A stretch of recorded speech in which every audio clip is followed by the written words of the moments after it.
দমকলে এক জনসভা থেকে কেন্দ্র ও রাজ্য সরকারের বিরুদ্ধে একহাত নিলেন আইএসএফের চেয়ারম্যান নওশাদ সিদ্দিকী।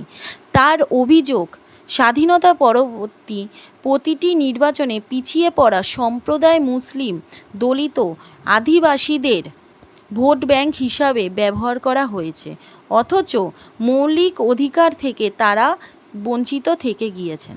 নওশাদ জানান, ওবিসি সমীক্ষা নামে রাজ্য সরকার মুসলিম সম্প্রদায়কে বিপদে ফেলেছে, আর কেন্দ্রীয় সরকার ওয়াকফ আইন সংশোধনের মাধ্যমে মুসলিম সম্পত্তিকে হস্তক্ষেপ করতে চেয়েছেন।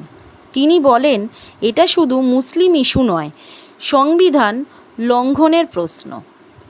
সভা থেকে পরিযায়ী শ্রমিকদের পরিচয়পত্র, নিরাপত্তা এবং নোডাল অফিসার নিয়োগের দাবি জানান তিনি। পাশাপাশি কেন্দ্রের বিরুদ্ধে পেহেলগামের সন্ত্রাসবাদীর হামলার ব্যর্থতা অভিযোগ তোলেন।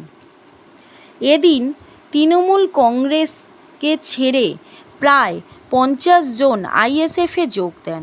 সভায় উপস্থিত ছিলেন মুর্শিদাবাদের লোকসভা প্রার্থী হাবিব শেখ এবং তার সাথে ছিলেন অলিউল ইসলাম, সিদ্দিক শেখ সহ অন্যান্যরা। মোদিজি যেমন ওয়াকাব নিয়েছে, মুসলমানদের যেমন উপকার করতে চেয়েছে, ঠিক দিদিমণি ওবিসির নতুন সার্ভে করে ঠিক অতটাই মুসলমানদের উপকার করতে চেয়েছে। এই মনে হয় মোদিজি মুসলমানদের উপকার করবে যেমন বিশ্বাস হয় না। আর ওই ওয়াকাব সংশোধনী আইনে আপনার নতুন ওবিসি বি যেটা করেছে এই লিস্টে, সেটাও আমার বিশ্বাস হয় না। তার প্রমাণ আমি হাতে নাতে দেবো, কয়েকটা দিন আর একটু বেশি স্টাডি করছি, করে আমি দেবো সব তথ্য কিভাবে মুসলমানদেরকে শেষ করছে।